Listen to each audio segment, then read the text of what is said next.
Every era had its own survival secrets, but few are as overlooked and as valuable today as the timber oils used by medieval builders. When you study the architecture of Europe from the 9th to the 14th centuries, you notice something almost unbelievable. Beams, gates, barns and ships that survived centuries of rain, fog and damp soil. They weren't preserved by magic. They weren't protected by modern chemicals. They endured because medieval craftsmen made a moisture-proofing oil that hardened inside the wood, repelled water, and stopped rot long before the age of industrial sealants. For the next minute, pay close attention, because this forgotten method isn't just a historical curiosity. It's a practical, real-world solution for anyone wanting to protect wooden tools, cabins, sheds, or homestead structures using materials available anywhere.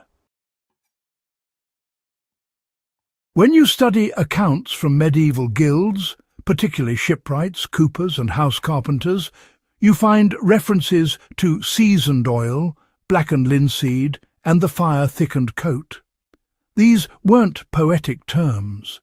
They referred to a specific mixture derived primarily from boiled linseed oil, pine tar, and sometimes beeswax or fish oil.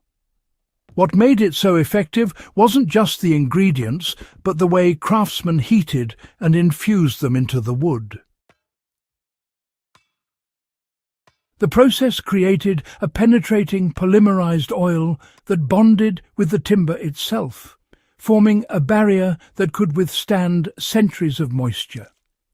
You can still see the results today on surviving stave churches in Norway and old oak doors across Europe that remain functional despite constant exposure to rain.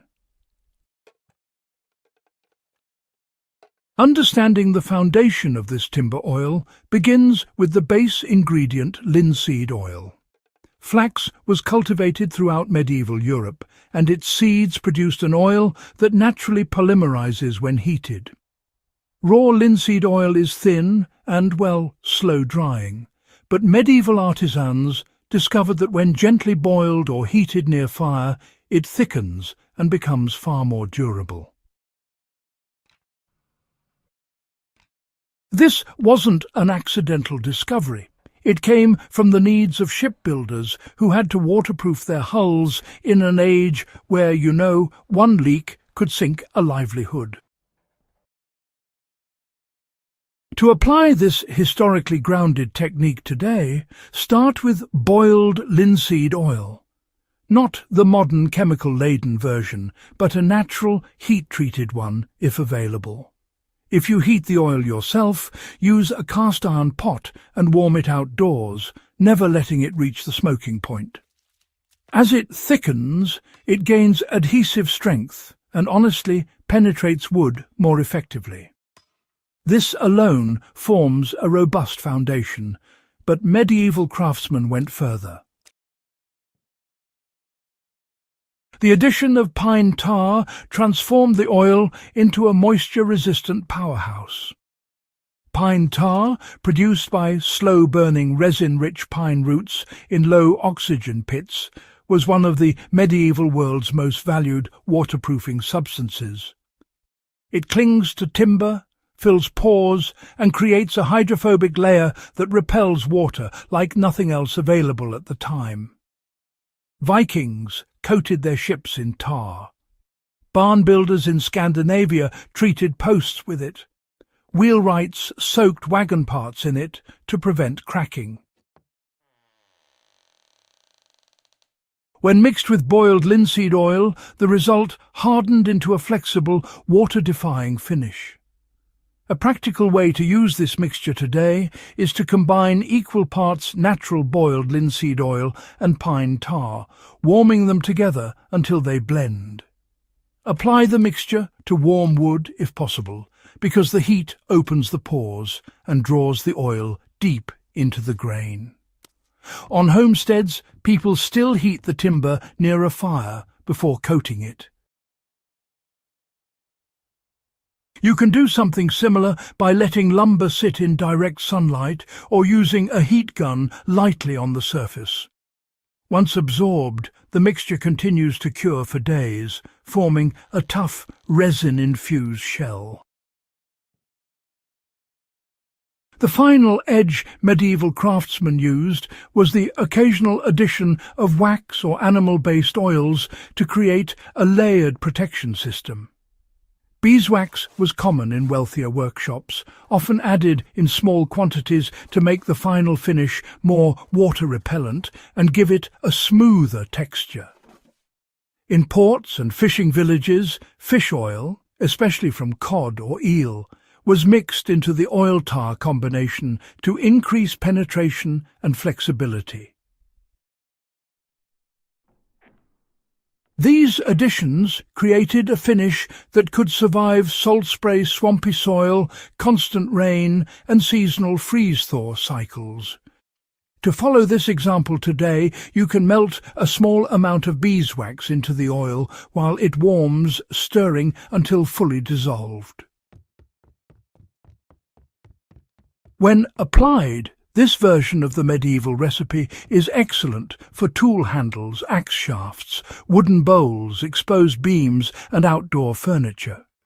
It not only waterproofs but gives wood a deep, long-lasting colour that resembles what you see on centuries-old medieval timber frames.